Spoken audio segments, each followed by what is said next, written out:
Who could have guessed that vanity would spell civilization's downfall? So much effort had been poured into stopping the clock on aging, so many industries revolved around it, that not enough thought went into whether we actually should. Biotech giants all combined efforts, forging ahead to finally unlock the secret to freezing the aging process. In 2031, they had their breakthrough. Unfortunately, before they could stabilize their discovery, it had a breakthrough of its own. The antidote to aging had become an airborne virus, one that fast swept across the entire globe. Before long, the entire human population had stopped aging altogether. For the most part, people were quick to celebrate.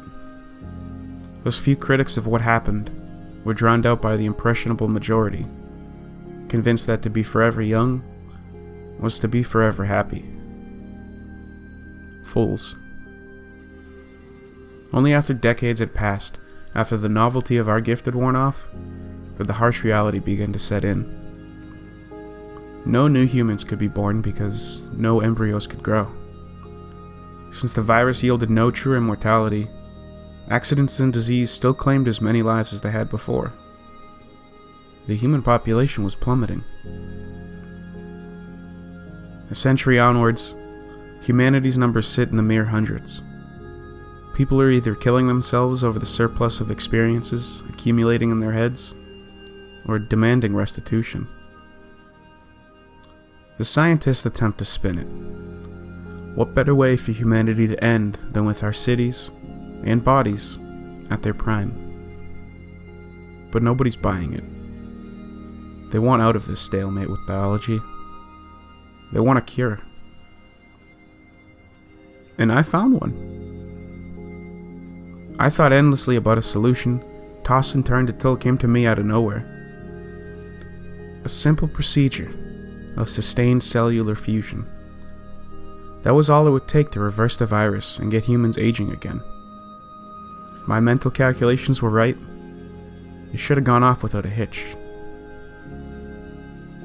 All I need to do now is the impossible. Oh, I've tried. I tried to squeal the cure to my carriers with high-pitched, underdeveloped vocal cords. Tried to scribble out the theorem for passing strangers with small, feeble hands. I could have even mimed my breakthrough to the scientists themselves. If only I had the power to stand. My mind has learned so much over the past 100 years. It really could have saved humanity from extinction. If only it wasn't trapped in the body of a newborn baby.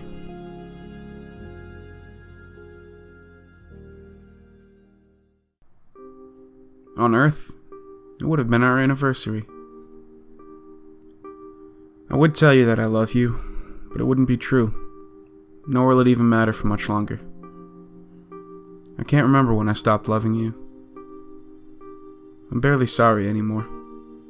We have grown so far apart, and we have to go even farther if I'm ever going to be happy. These hyper-distance missions are hell. 12 hours awake, 12 hours asleep. I think the company must have laughed at us when we signed up as a couple. They really fooled us. Me, Castor, you, Pollux. After that 3-year nap, we arrived here and I'm honestly grateful. This little yellow planet has been up here waiting. Those first moments of wonder when we looked out the window together were filled with possibility. Then we kissed, and you laid down for our first work cycle. I can tell from your change of shift entries that you haven't observed the same things I have. You summarize your spectrographic readings, and you make note of the anomalies and outliers in our mutual record keeping, but you haven't made any mention of the auditory phenomena. For me, it started on cycle 671. Just a pop here and there, which I ignored as electrical interference. I looked for the source over the next few cycles, and I noticed something odd. The crackling and clicking only happened when we were within sight of the largest moon. The sounds started as sparse interruptions in the silence. Slowly they became more frequent, until they were at times so rapid that they sounded like humming. Around cycle 680, I started fudging the data. My attention drifted from the planet below as I decoded the noises of that moon. I know you won't understand it, but the rock is speaking directly to me. It greets me when I wake up, it shares its desires, it whispers things you never would. My desires have been expressed too.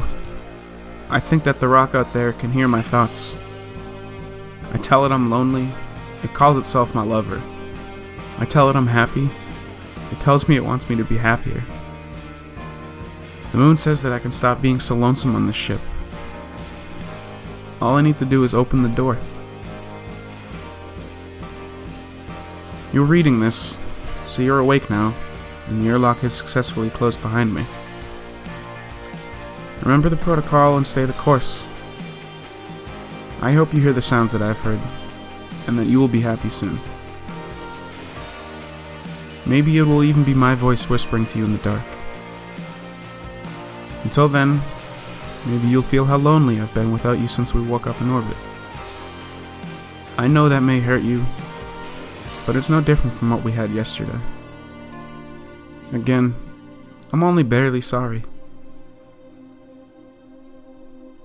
You'll find my suit and my wedding ring in my locker.